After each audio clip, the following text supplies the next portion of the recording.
Slav Hüner'in heja. Bımxer hatın kanala Pürtük Hazim. Bandevanın heja ez dixwazim sevda çen hebokan bejim Hindizanın dir rojberi me profesörü Kurdan ketkari zamanı me u gelli me Kadri Briz Kadri Yıldırım wenda kir ji dünya jnav me koç kir çu ez malbata wira u ji gelli xwara sersagiye dixwazim û hêvî dikim cihû bihuş be cennet bibim rahma xwedê li ser Profesör Doktor Kadri Yıldırım bibim. Heval mu vê heftê em Pirtûkên Helbestan didin nas kirin. Sê hew Pirtûkê me Helbestan hene. Van Pirtûkanan min di videoya hefta çûyînê de jî min ji were daw nasîn ji kitaba Kurdî ji min ran diyarî şandûn Pirtûk. Di nav vanan da jî daha Pirtûkên Helbestan hebûn. Ez dixwazim di vanan da dest pê bikim. Pirtûka me yekemîn zimanê me nivîskarê Mustafa Acar ji weşanê Loryayê hatiye çapkirin.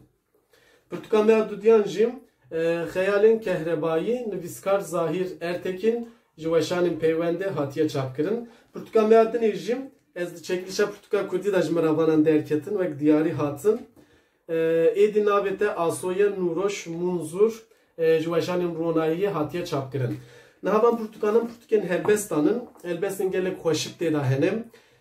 Zimanê me Pirtûka zimanê me ya Mustafa Acar yani bi taybet ji bo zarokan e yani divar da çar beşê wî hene yani çar beş hene divir da beşa yekê de behsa ziman da zimanê me gotiye ji xwe.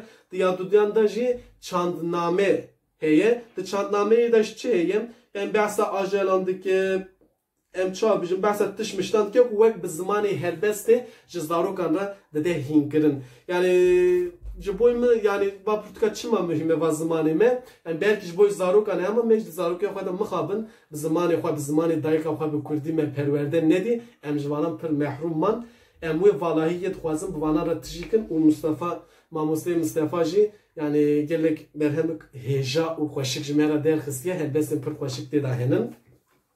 Xeyalên Kehrebarî jî li ser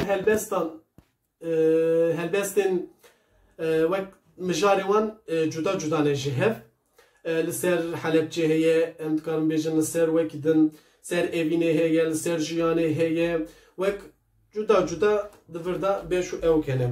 Di êdî navê te Asoya ya Nûroş Munzur da jî di vanê da jî dîsan li ser kolanan li ser navê hemû Helbestan bi kolan dest pê dike. İşte em wek yekî dudiyan minak bibêjim kolanên çavdêr, kolanên bendewar, kolanên digîrin, kolanên mitolojik yani helbestên xweşikin ez tê da min van Helbestanan 2013 da hatine nivîsandin yani dîroka wan jî dibin da nivîskarê me li vir nivîsinan dine wek yewk dikin. Ez dixwazim ji Pirtûka zimanê me ji were helbestekî Kurd bixwînim û çiqas helbestê xweşik tê hane.